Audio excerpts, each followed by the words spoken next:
Jesus Nazareno, sinasamba ka namin, pinipintuho ka namin. Aral mo ang aming buhay at kaligtasan, Nuestro Padre Jesus Nazareno, iligtas mo kami sa kamatayan. Ang krus mong pinamatayan ay sagisag ng aming kaligtasan. Nuestro Padre Jesus Nazareno, dinarangal ka namin. Nuestro Padre Jesus Nazareno, inulwalhati ka namin. Nuestro Padre Jesus Nazareno, inarangal ka namin. Nuestro Padre Jesus Nazareno, inulwalhati ka namin.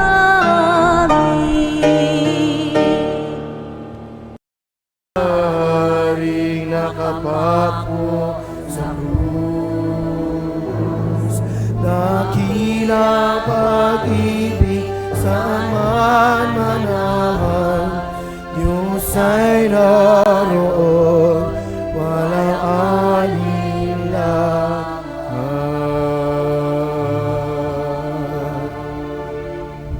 Sa ngalan ng Ama at ng Anak at ng Espiritu Santo. Amen. Sumainyo ang Panginoon. At sumainyo rin. Mga minamahal kong kapatid, ngayon ay Biyernes sa ika-4 na linggo ng 40 araw ng paghahanda. Ganon din naman ho, samahan ho ninyo ako sa pasasalamat sa Panginoon.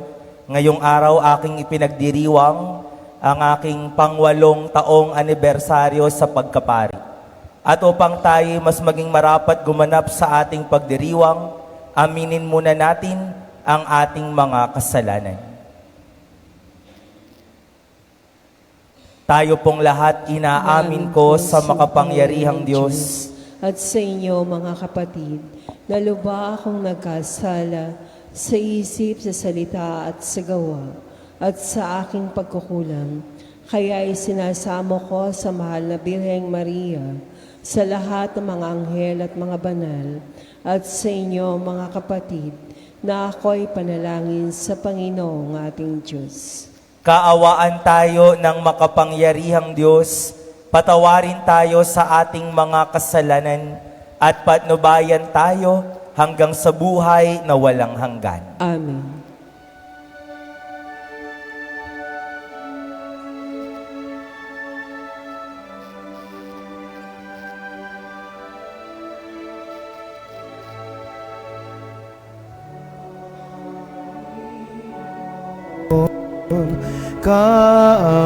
Kaawaan mo kami.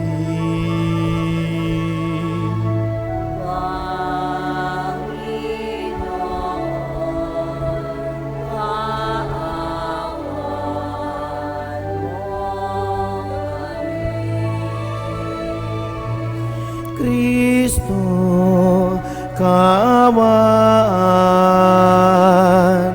mo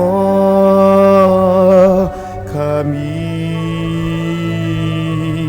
Kristo, kaawaan mo kami. Panginoon, kaawaan mo kami.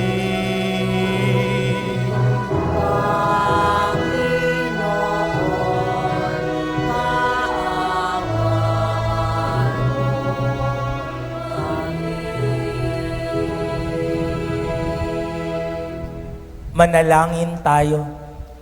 Ama naming makapangyarihan, ipinaglaan mo kami ng kaukulang tulong na sa aming kahinaan ay iyong tinutugon. Ang iyong kaloob sa ikapagpapatawad ng mga kasalanan ay makamtanawa namin ng buong kaligayahan. Sa pagtanggap namin ito, kami naway makapamuhay ayon sa inaasahan mo sa pamamagitan ni Hesukristo, kasama ng Espiritu Santo, magpasawalang hanggan. Amen.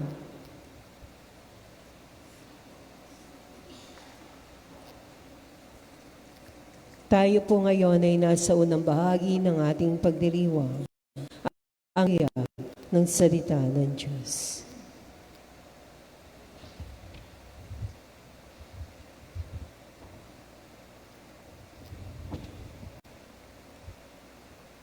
Ang salita ng Diyos mula sa aklat ng karunungan. Sinabi ng masasama, tambangan natin ang mga taong matuwid, pagkat hadlang sila sa ating mga balak.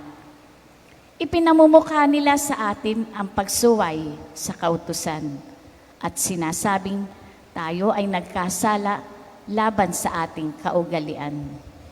Ipinamamarali nilang nakikilala nila ang Diyos at sinasabing sila ay anak ng Panginoon. Sila ang nagbibigay sa atin ng mga problema. Makita lang natin sila ay balisa na tayo, pagkat kaiba ang gawain nila at pamumuhay. Ang palagay nila sa atin ay mababang mababa at nandidiri sila sa ating gawain. Sinasabi nilang kaligayahan ang wakas ng matuwid at ipinagmamagaling na sila ay anak ng Diyos. Tingnan natin kung ang salita nila ay magkakatotoo, kung ano ang mangyayari sa kanila pagkamatay nila. Kung ang mga matuwid ay anak nga ng Diyos, sila ay tutulungan niya at ililigtas sa mga kaaway. Subukin natin silang dustain at pahirapan upang malaman natin kung hanggang saan ang kanilang kagandahang asal at kung hanggang kailan sila makatatagal. Subukin nating ibingit sila sa kamatayan. Yamang ang sabi nila ay iingatan sila ng Diyos. Iyon ang usapan ng masasama, ngunit sila ay nagkakamali. Pagkat binubulag sila ng kanilang kasamaan, hindi nila natalos ang lihim na panukala ng Diyos. Hindi sila umasa sa gantimpala ng kabanalan. Hindi naisip ang magandang wakas ng malinis na pamumuhay. Ang salita ng Diyos. Salamat sa Diyos. Salmong tugunan, sa Diyos hindi mabibigo ang mga nasisiphayo.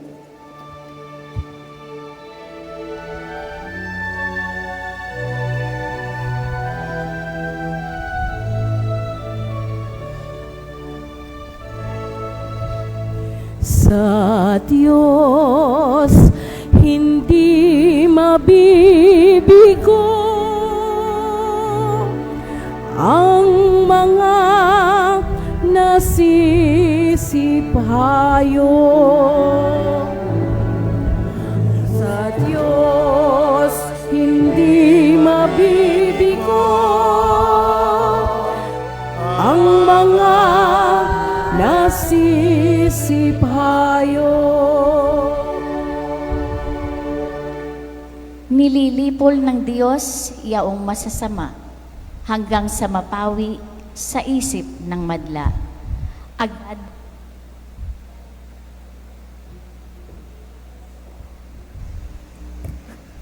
hanggang sa mapawi sa isip ng madla, agad dinirinig daing ng matuwid, inililigtas sila sa mga panganib. Sa Diyos hindi mabibigo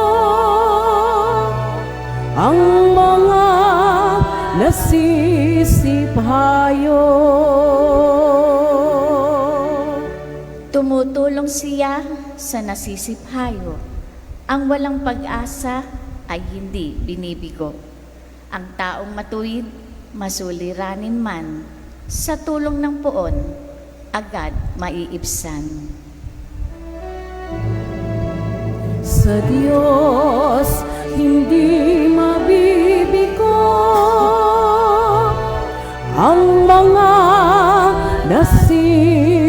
hayo. Kukupkupin siya ng lubos-lubusan. Kahit isang buto ay hindi magagalaw.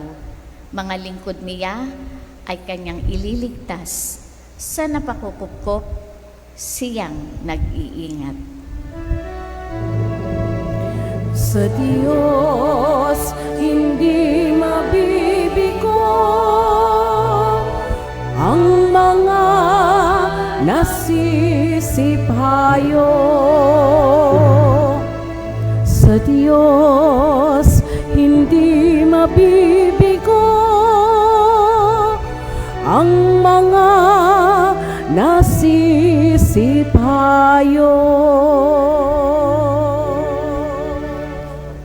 Tayo po'y magbigay galang sa mabuting balita ng Panginoon.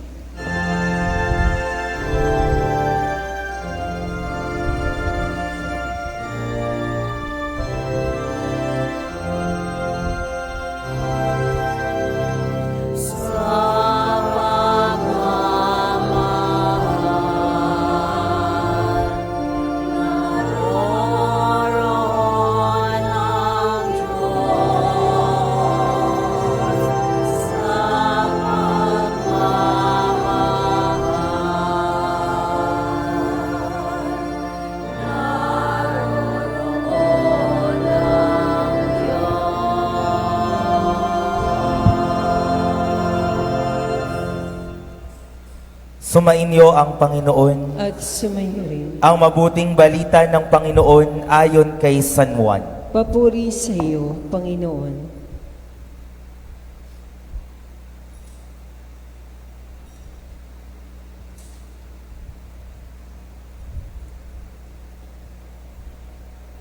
Noong panahong iyon, nilibot ni Jesus ang Galilea, iniwasan niya ang Judea, sabagat ibig siyang patayin ng mga Hudyo roon. Nalalapit na ang pista ng mga tolda, isang pista ng mga Hudyo.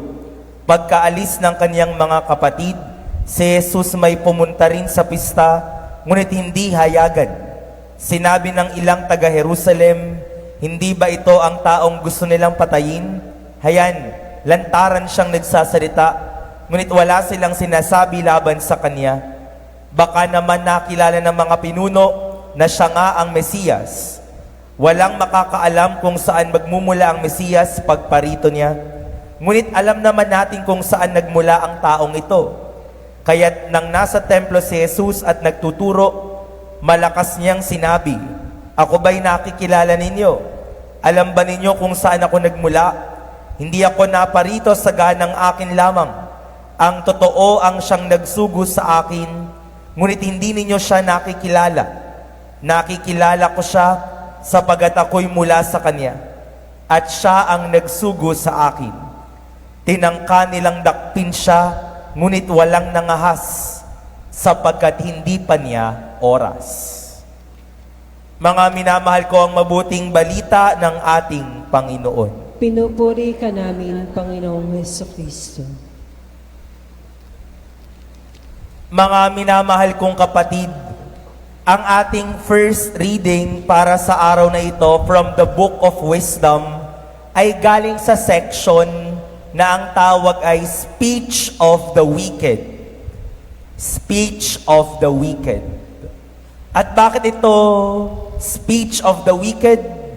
Sapagkat yung mga masasama ay nagplaplano ng masama sa mga mabubuting tao.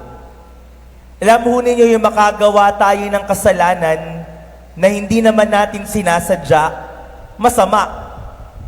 Pero ibang klase yung kasamaan na pinag-isipan, pinagplanuhan, at talagang gustong ma-execute.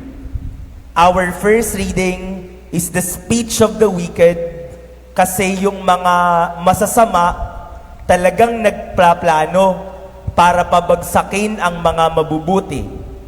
And look at their words. Sabi ng masasama, "Tambangan natin ang mga taong matuwid, pagkat hadlang sila sa ating mga balak. Ipinamumuka nila sa atin ang pagsuway sa kautusan, at sinasabing tayo'y nagkasala laban sa ating kaugalian. Tambangan natin ang mga matuwid. Speech of the wicked. At bakit ba galit na galit ang mga masasama sa mabuti? Because good people annoys evil people. Naiinis ang masasama sa mabubuti kasi kapag may mabuti, mas naha-highlight ang kasamaan. Kapag may mabait, mas nakikita ang kabuluktutan. Good people annoys evil people. And that is the experience of Jesus in our gospel today. Si Jesus, ano bang ginawang masama? Nangangaral, nagpapagaling, tumutulong. Wala naman siyang ginagawang masama. Lahat ng lumapit sa kanya, kanyang pinagaling. Bulag, pilay, bingi, namatayan, lahat kanyang tinugunan. Pati sa kasalan, gumawa ng himala, nangangaral ng mainam. Ano bang kanyang ginawang masama? Wala. But according to our gospel today, galit na galit ang mga Hudyo sa kanya. Ibig siyang ipapatay. Bakit?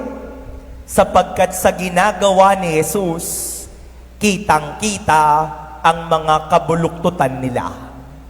Sa ginagawang kabutihan ni Jesus, highlight na highlight ang kasamaan nila.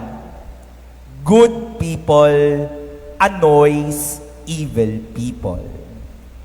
And you know, my dear brothers and sisters, that is our common human experience.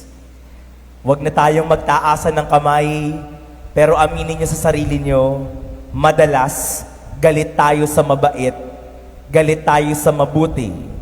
Kasi kapag may mabuti, mas nakikita ang ginagawa mong masama.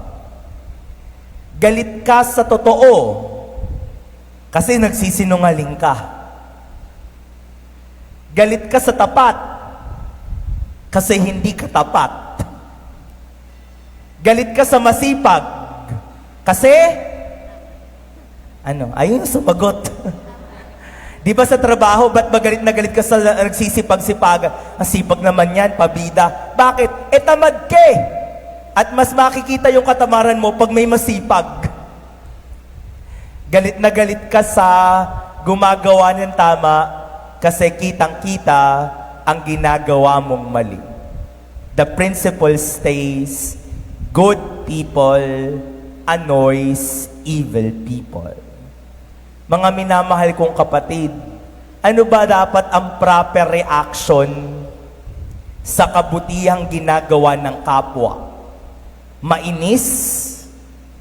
Mayamot? Mapakamot sa ulo kasi may mabait? That should not be the proper reaction. Now, what should be our reaction kapag may mabait at mabuti? Not annoyance, but inspiration. Imbis na mayamot kasi may gumagawa ng mali, imbis na magalit kasi may gumagawa ng tama, dapat na i-inspire tayo sa gumagawa ng tama. Parang ang principle dapat ay good people inspires evil people. Because one day, I want to be like that. Gusto ko ring maging mabuti. Gusto ko ring maging mapagmalasakit. Gusto ko ring maging tapat. Not annoyance, but inspiration. Nabanggit ko ho kanina na ngayong araw ay pinagdiriwang ko ang aking anibersaryo sa pagkapari. Mabilis, 8 taon na yon. Nang ngayong araw, dyan sa ating kapitbahay sa Malolos Cathedral, ako ay naordinahan ni Bishop Jose bilang pari. At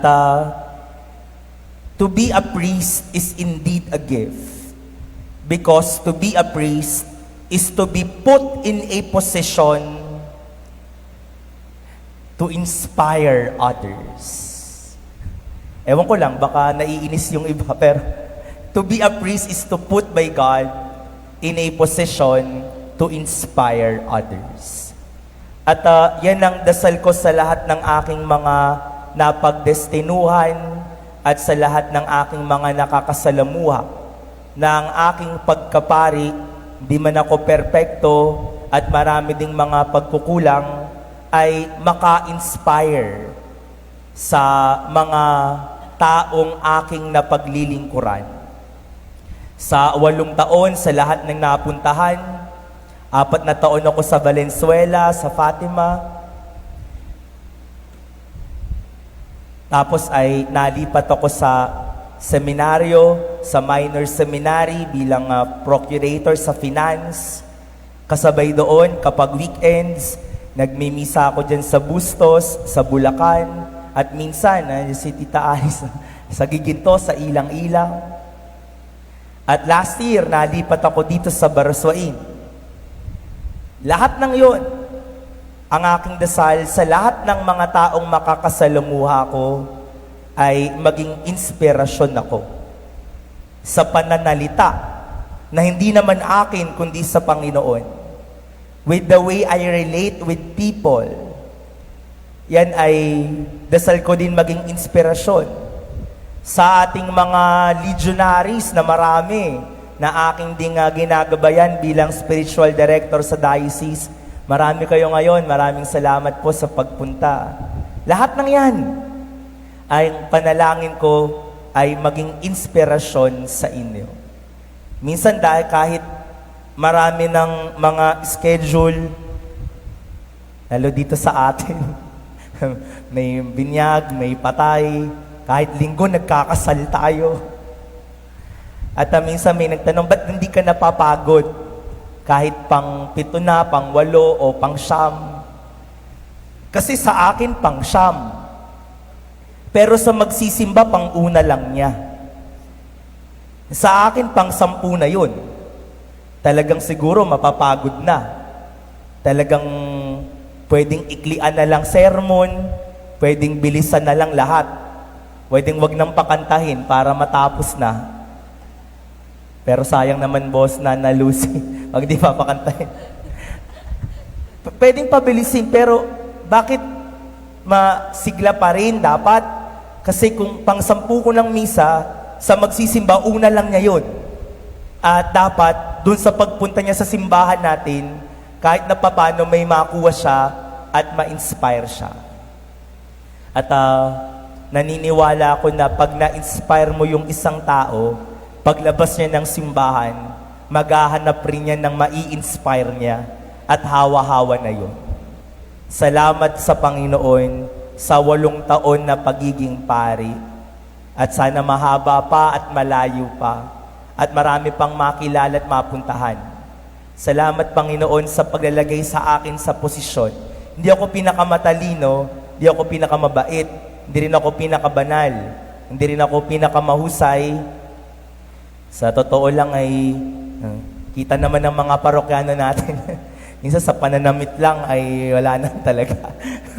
Kung ano lang makita ko dyan. No? Pero salamat sa Diyos, I am placed in this position to inspire others. I am really thankful to the Lord for the gift of priesthood. My dear brothers and sisters, sa pagpapatuloy natin ng ating banal na misa, ang principle ng ating set of readings, good people annoys evil people. Tambangan natin ang gumagawa ng mabuti kasi na-highlight yung ating kasamaan. Pero hindi yan. Dapat ang manatiling principle, good people inspires evil people. Good people inspires people. So that if we are an inspiration, then hahawa-hawa yan, maraming mai-inspire, mas maraming maliliwanagan, mas maraming bubuti, at mas maraming mapapalapit sa ating Panginoon. Amen. Tumayo po ang lahat.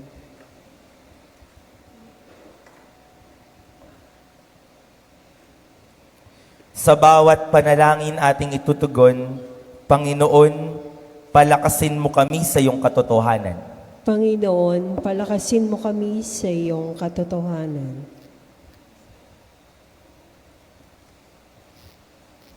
Ang mga kasapi ng simbahan nawa ay magsikap na palaganapin ang mabuting balita ni Jesus sa buong mundo.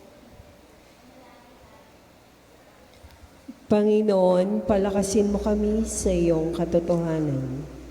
Sa pamamagitan ng pagninilay sa pagpapakasakit ni Jesus sa krus, ang mga taong hindi sumasampalataya, nawa ay manampalataya. Manalangin tayo sa Panginoon. Panginoon, palakasin mo kami sa iyong katotohanan. Tayo nawa ay magkaroon ng kapayapaan sa isa't isa. Manalangin tayo sa Panginoon. Panginoon, palakasin mo kami sa iyong katotohanan. Ang mga may sakit at mga dukha, nawa ay maranasan ang nagpapagaling at mapagmahal na presensya ni Kristo. Manalangin tayo sa Panginoon. Panginoon, palakasin mo kami sa iyong katotohanan. Ang mga yumaong tapat sa Panginoon, nawa ay magtamasa ng kapayapaan ng kanilang tahanan sa langit. Manalangin tayo sa Panginoon. Panginoon, palakasin mo kami sa iyong katotohanan. Sa katahimikan, ilapit natin sa Panginoon ang ating mga pangangailangan.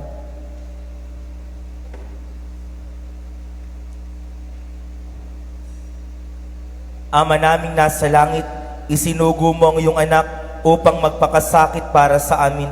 Loobin mo na sa pamamagitan ng aming pananampalataya sa Kanya, malabanan namin ang kawalan ng pananampalataya sa aming sarili at sa mundo. Hinihiling namin ito sa pamamagitan ni Kristo ang aming Panginoon ngayon at magpasawalang hanggan. Amen. Tayo po ngayon ay nasa ikalawang bahagi ng ating pagdiriwang, ang liturhiya ng Eucharistia.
Tumayo po ang lahat.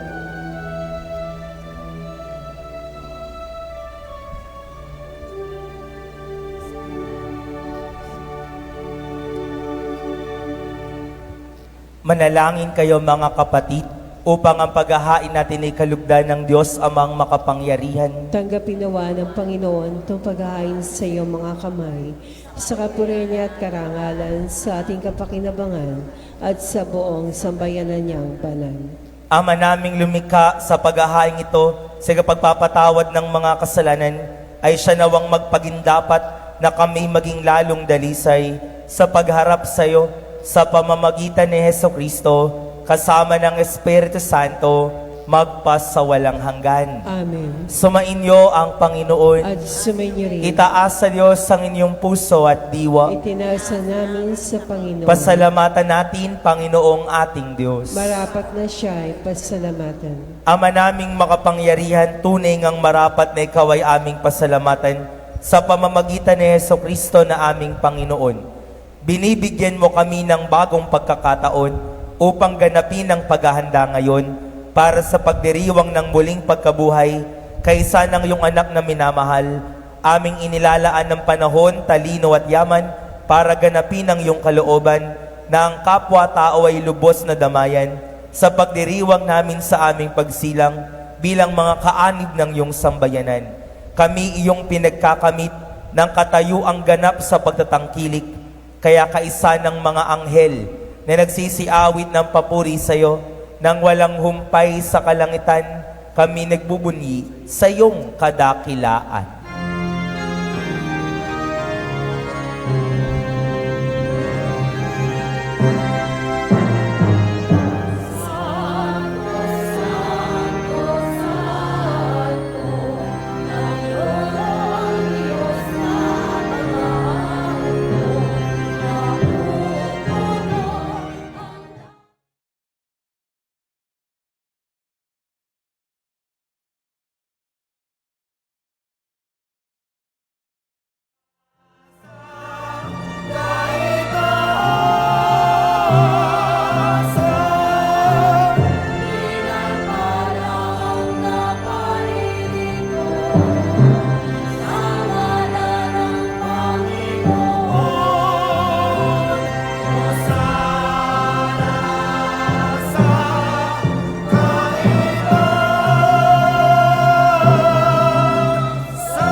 Ama naming banal, ikaw ang bukal ng tanang kabanalan, kaya't sa pamamagitan ng iyong Espiritu, gawin mong banal ang mga kaloob na ito upang para sa aming maging katawan at dugo ng aming Panginoong Hesukristo. Bago niya pinagtiis ang kusang loob na maging handog, hinawakan niya ang tinapay, pinasalamatan kanya, pinaghati-hati niya yun, iniyabot sa kaniyang mga alagad at sinabi, "Tanggapin ninyong lahat ito at kanin, ito ang aking katawan na ihahandog para sa inyo."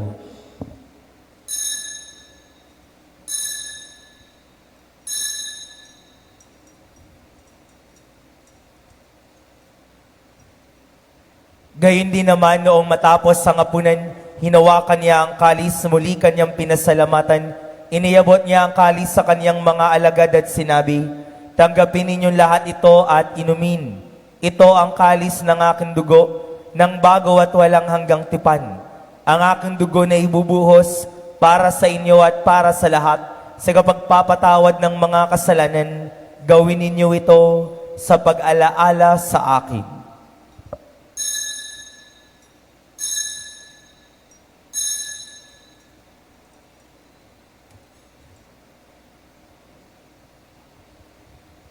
Ipagbunyi natin ang misteryo ng pananampalataya.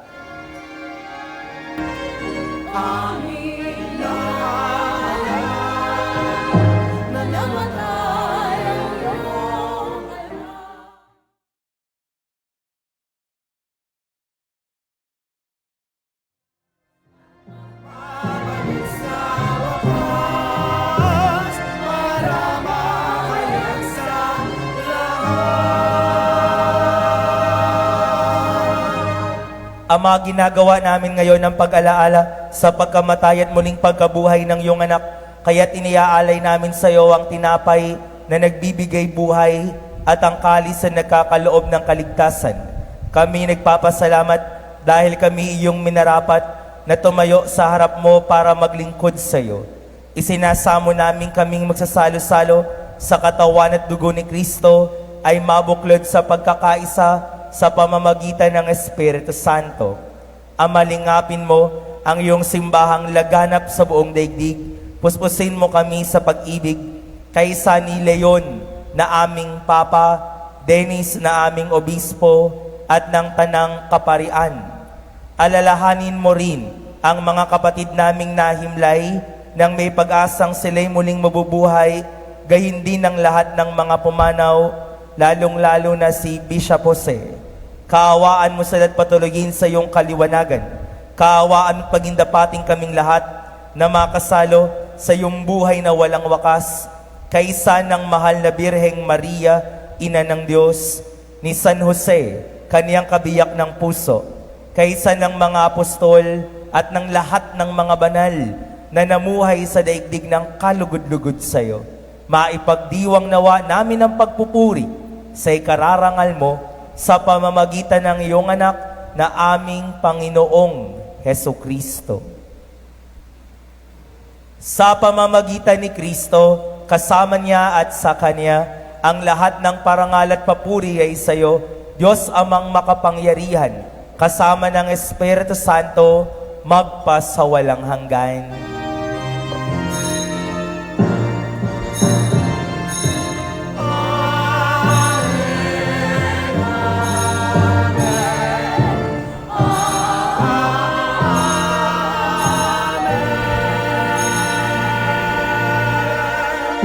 Tumayo po ang lahat. Tumawag tayo sa ating Ama.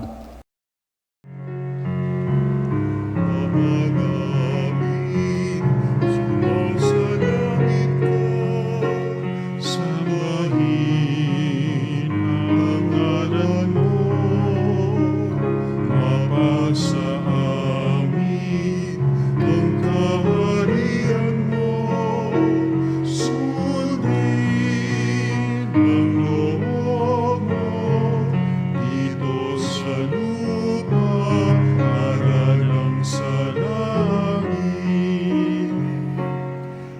Bigyan mo kami ngayon ng aming kakanin sa araw-araw.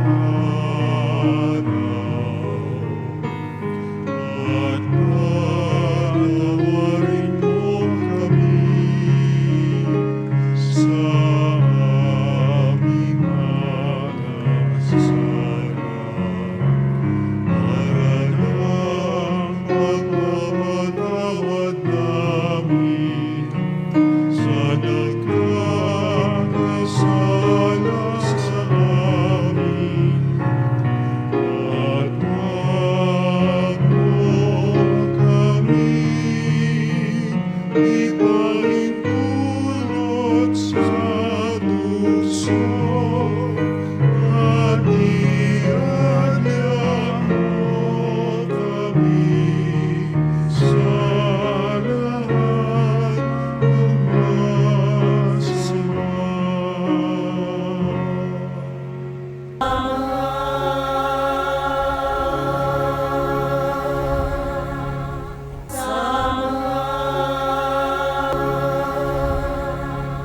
Nihiling namin kami adya sa lahat ng masama, pagkalooban ng kapayapaan na araw-araw, iligtas sa kasalanan, ilayo sa lahat ng kapahamakan, samantalang aming pinananabikan ang dakilang araw ng pagpapahayag ng tagapagligtas naming si Yesu Kristo.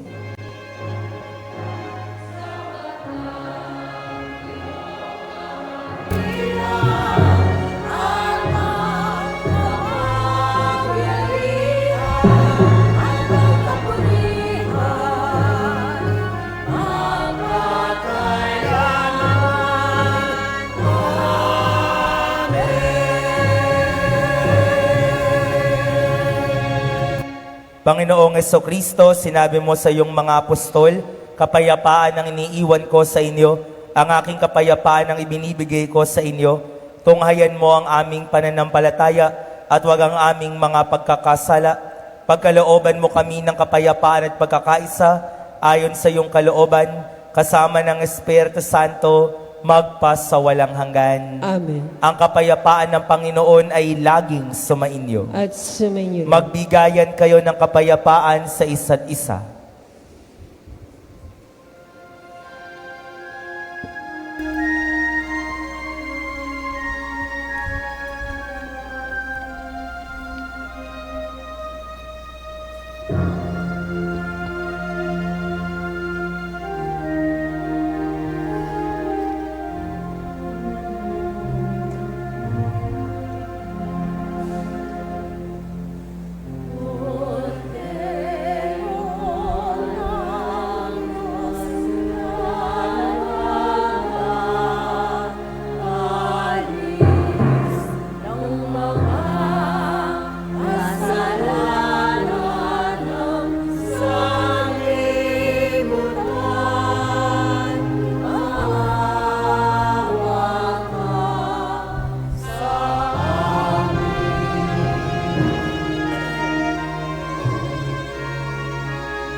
Narito si Kristo ang daan, katotohanan at ang buhay, mapalad ang mga inaanyayahan sa kaniyang banal na piging.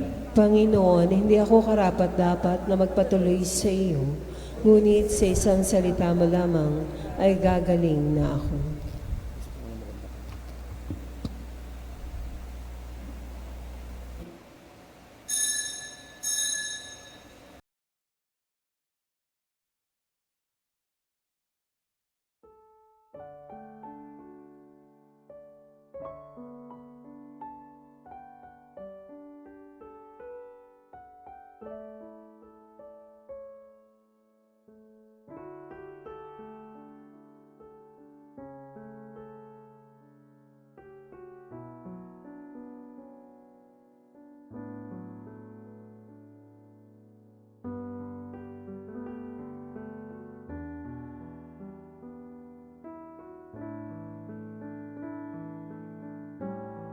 Panalangin sa karangalan ng Nuestro Padre Jesus Nazareno. O Jesus Nazareno, katamis-tamisan naming manunubos, sa harap mo ngayoy naririto kami't nangangayupapa at nagsisisi ng taos-puso sa aming pagiging walang turing sa iyo at paglimot sa di mabilang na mga biyaya mo. Lalong-lalo na yaong mahalagang biyaya ng pagtutubos. Dinaramdam namin at pinagsisisihang labis, Panginoon ko, ang pagkakasala namin sa iyo. Ikinalulungkot namin ang pagiging dahilan ng pagpapasan mo ng krus na iyan sa gitna ng mga hirap at kapaitan, hanggang sa inihandog mo ang iyong buhay sa bundok ng Kalbaryo, sa pagkaibig mo lamang na matubos kami at ang sangkatauhan mula sa sala. Pakabanalin mo, O Panginoon, ang aming pagnanais at ipagtanggap mo sa amin ang iyong biyaya. Maging tagapamagitan nawa ang iyong ina, ang kalinis-linisang Birheng Maria.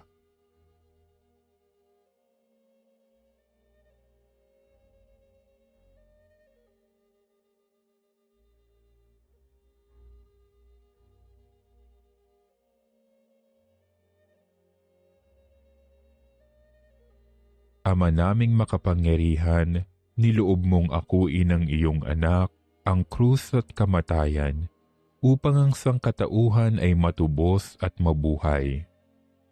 Ang pag-ako namin sa krus at kamatayan dito sa lupa, ayon sa diwa ng pagsunod sa iyong loob, na ginanap ng iyong anak, ay magpagindapat nawa naming kamtin ang lubos na katubusan at pagkabuhay sa iyong piling, sa pamamagitan ni Hesukristo, kasama ng Espiritu Santo, magpasawalang hanggan.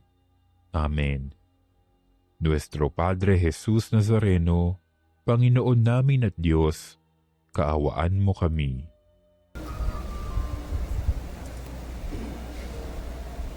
Nalangin tayo. Ama naming mapagmahal, kaming mga nakinabang ay loobin mong bumagtas mula sa dati naming pagsuway na aming tinatalikdan patungo sa pamumuhay ng iyong pinababanal sa pamamagitan ni Hesukristo, kasama ng Espiritu Santo, magpasawalang hanggan. Amen. Lipo, maraming salamat sa mga taong nagsimba ngayon. Nakiisa ho sa aking presbyteral anniversary, sa aking mga magulang, aking kapatid, dyan ang aking tiyahin. Meron din akong pinsan dyan. Salamat sa inyong pagpunta. Sa ating mga legionaries, mga napaglingkuran ko sa iba't ibang mga lugar.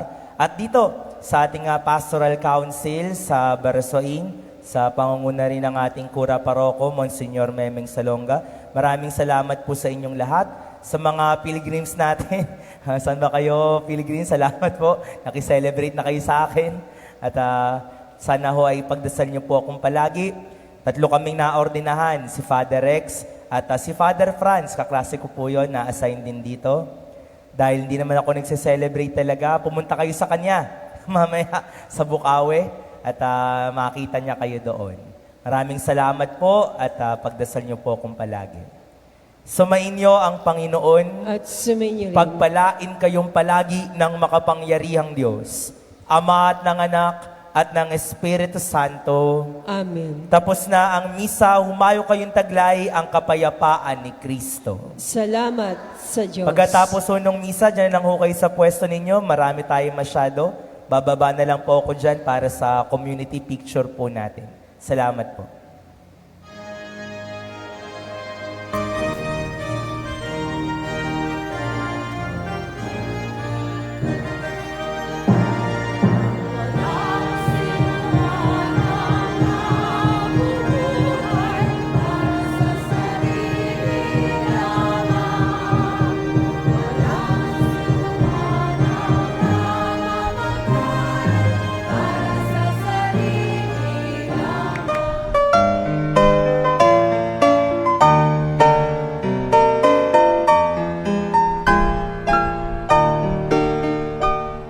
Nuestro Padre Jesús Nazareno, sinasamba ka namin, pinipintuho ka namin, aral mo ang aming buhay at kaligtasan.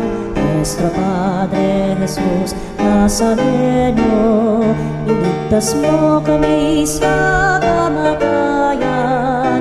Ang krus mong pinamatayan ay sagisag ng aming kaligtasan. Nuestro Padre Jesus Nazareno, dinarangal ka namin. Nuestro Padre Jesus Nazareno, inulwalhati ka namin. Nuestro Padre Jesus Nazareno, inarangal ka namin.